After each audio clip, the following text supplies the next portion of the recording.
Praise the Lord and good morning to everyone. And welcome to this new session entitled Dangers of Artificial Intelligence and with a philosophical touch, with a philosophical perspective. Since long time I was contemplating and thinking on this subject, but I felt that this would be the right time to talk about these issues, these concerns. So we'll start with this topic. Uh, to start with, we'll understand what is, in the first place, artificial intelligence. So basically, this is artificial intelligence is the field of computer software programs that focuses on creating machines or software programs, algorithms or applications that perform tasks typically requiring human intelligence. And these tasks could include things like understanding languages, understanding commands, understanding syntaxes, recognizing images, recognizing files, making decisions, solving problems, and learning from the past experiences. So, in a simple terms, AI or the artificial intelligence is about making computers, programs, software, algorithms, or machines, so to say, smart, so that they can do things that usually only humans can do. So some of the common example in our day-to-day lives as we live in today's post-modern world system, some of the virtual assistants like Siri or Alexa can be the example of these AI devices, AI programs, and self-driving cars. Some of the world nations are having self-driven cars as well. Some of the advanced chatbots that answer the queries of the customer. So these are like the basic examples of the AI system that we have in place in today's system. When we talk about the human being, we as humans, we possess a soul or an immortal spirit that gives us moral and rational faculties and capabilities beyond physical processes.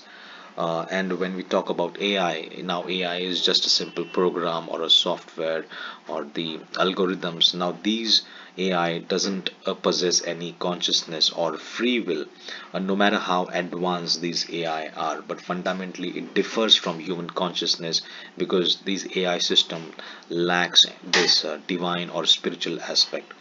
AI may simulate certain human functions, but it does not have genuine consciousness, free will, or moral faculties in the way as we humans do.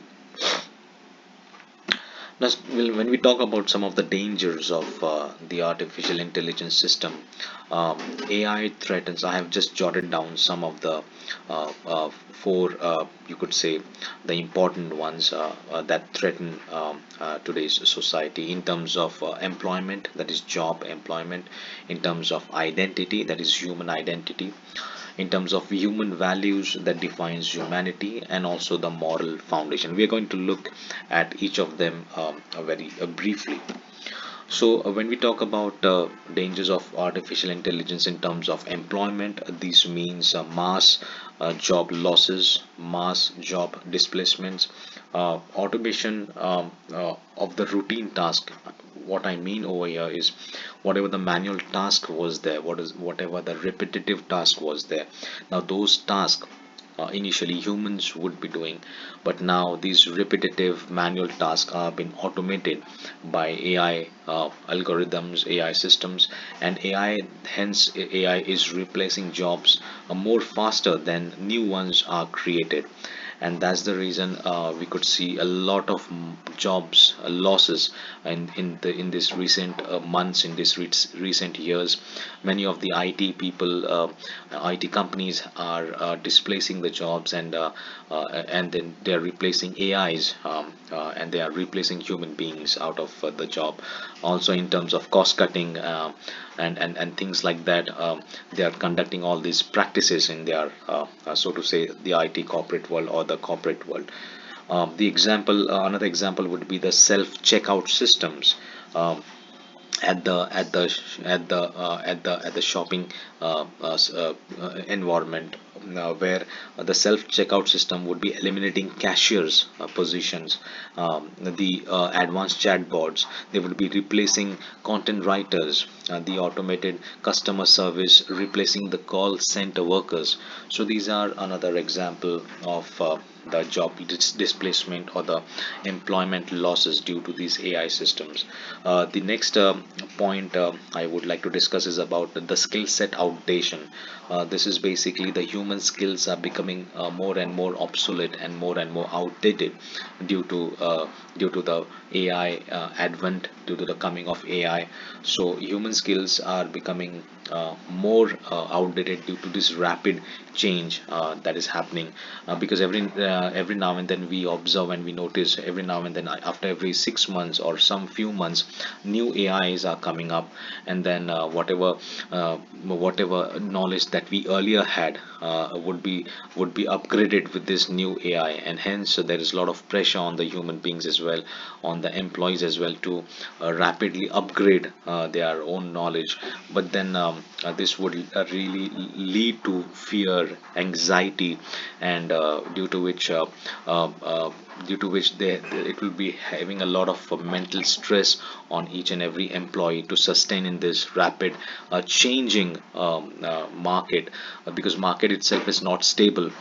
So how are we going to keep the human and employee also stable? That is the biggest question in this ever changing, ever rapidly upgrading field of AI. Then we also have the concentration of wealth. This is something about economic inequality. Due to the advent of AI benefits capital owners and not workers.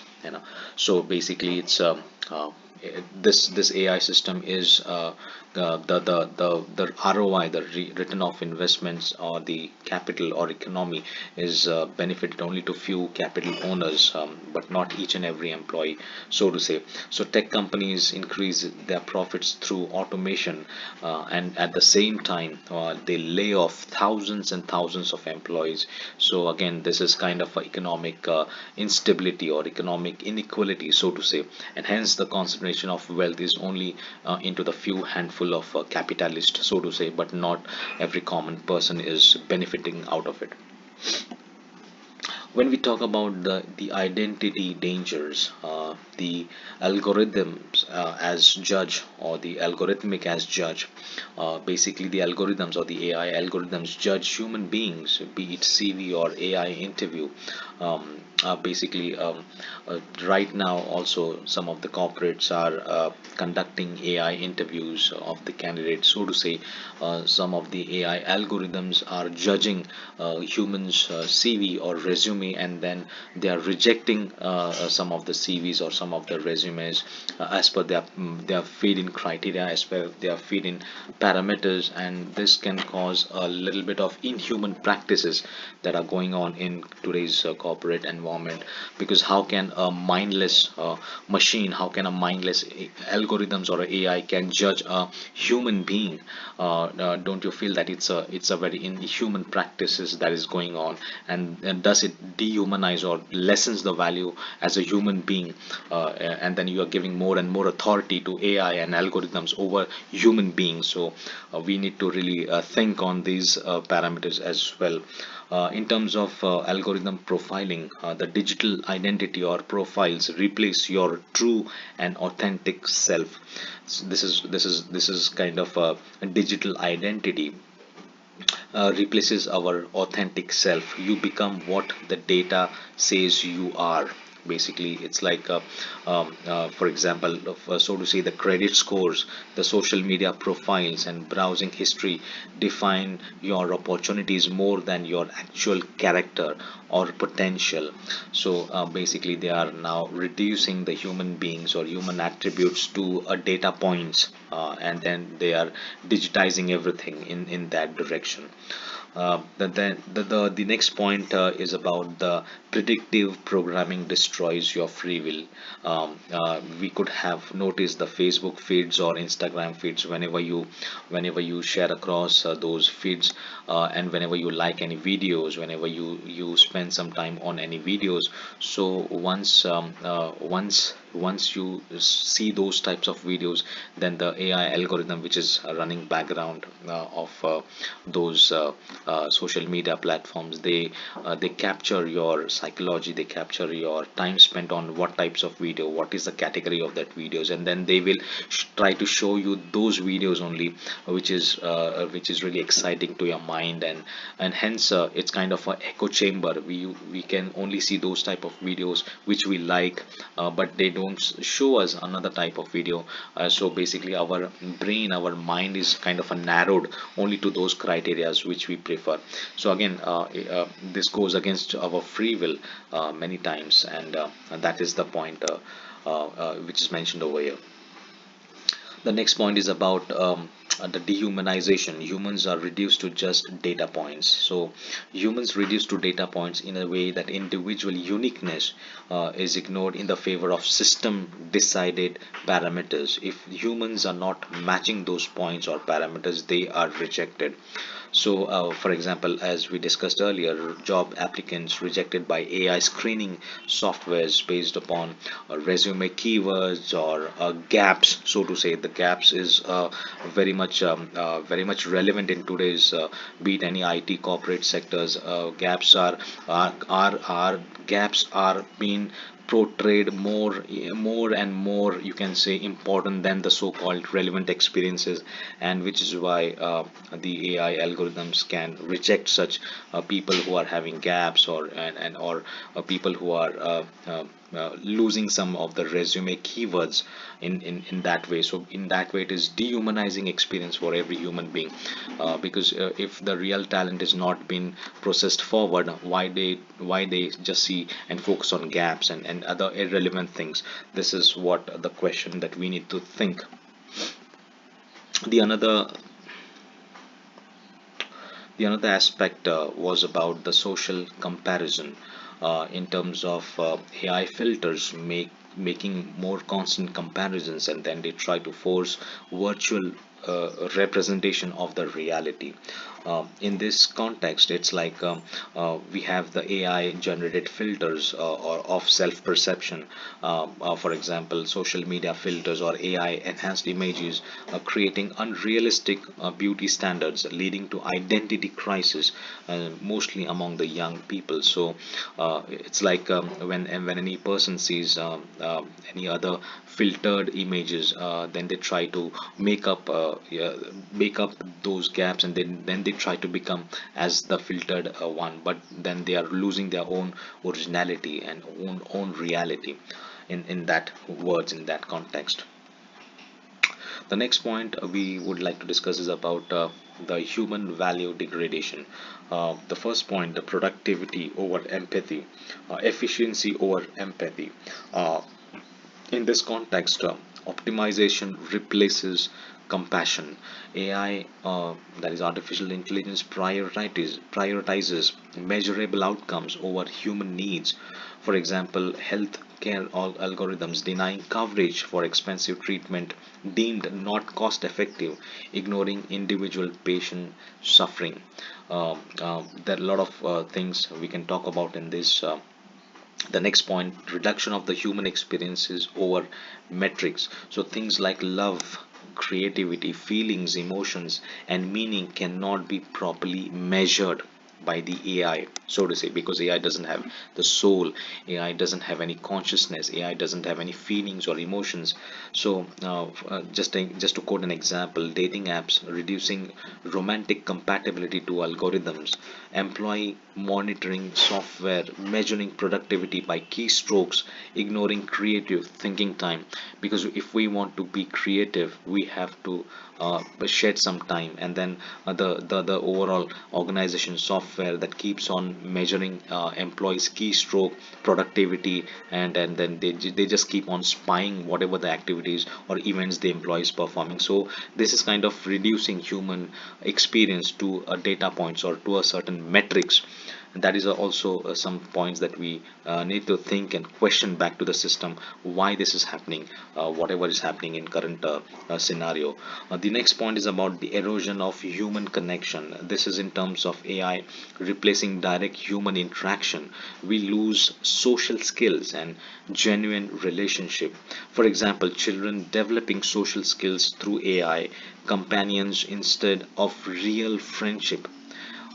We came up, we were brought up, we grew with the real friendship, but today's kids are very much succumb to the AI platforms and social media, and then they don't know the value of real friendship, so to say.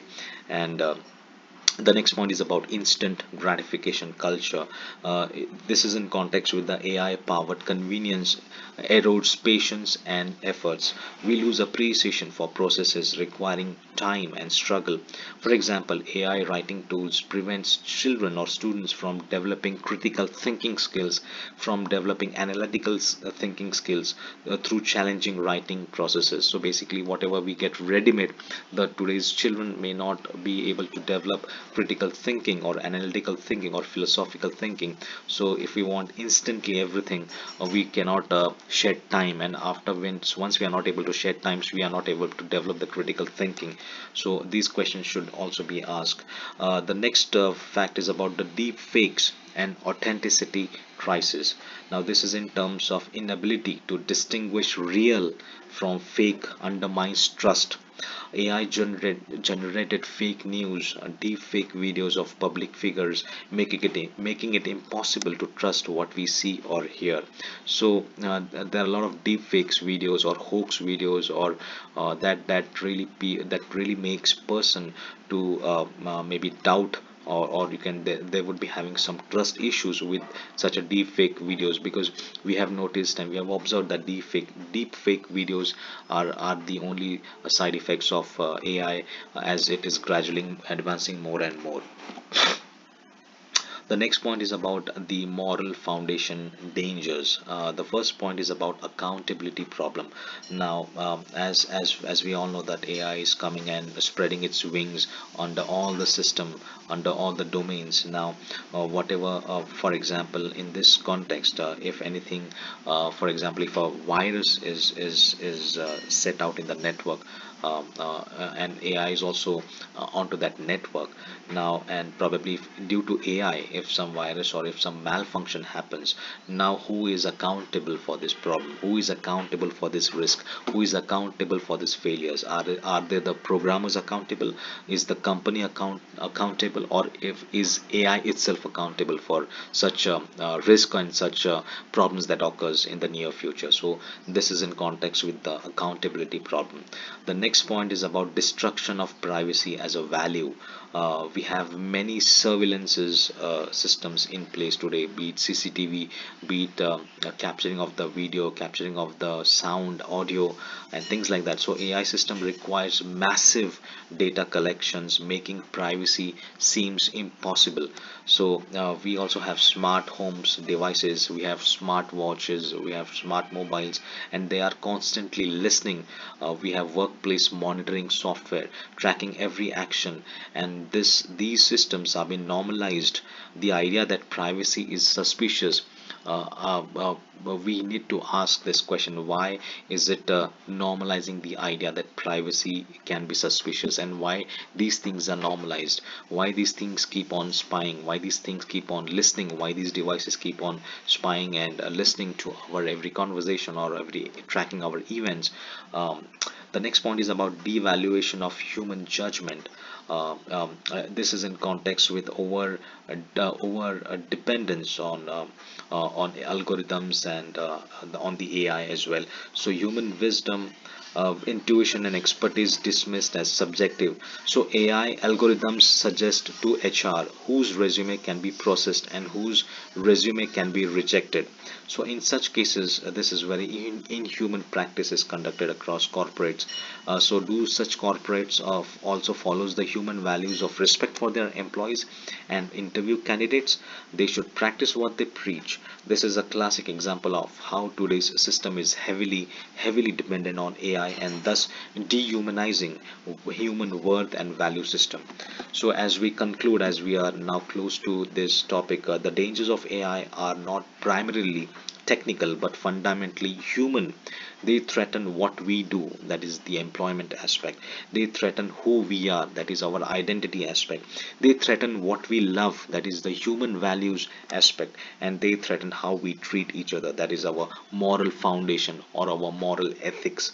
And the challenge is to ensure AI to serve human flourishing rather than undermining the very qualities that makes us human. And these humanly qualities are autonomy, dignity, compassion, moral agency, and authentic connections. So we really need to think on these systems more deeply, and we need to develop our critical thinking, analytical thinking, and philosophical thinking, and we need to question such system, and we need to come up with some questions so that AI as a slave will be very good, but AI as a master of human being will be a very dangerous thing to society. So once again, thank you so much for this video, and we will catch up something sometime next time with another video. Thank you.